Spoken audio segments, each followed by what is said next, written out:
திருக்குறள் அறத்துப்பால் அதிகாரம் 7 மக்கட்பேறு. குறள் 65. மக்கள் மெய்தீண்டல் உடற்கின்பம் மற்றவர் சொற்கேட்டல் இன்பம் செவிக்கு.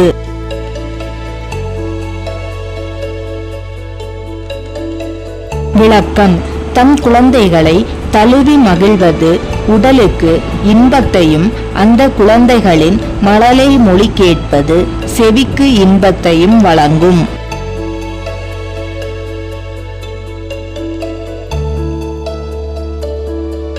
மக்கள் மெய்தீண்டல் உடற்கின்பம் மற்றவர் சொற்கேட்டல் இன்பம் செவிக்கு.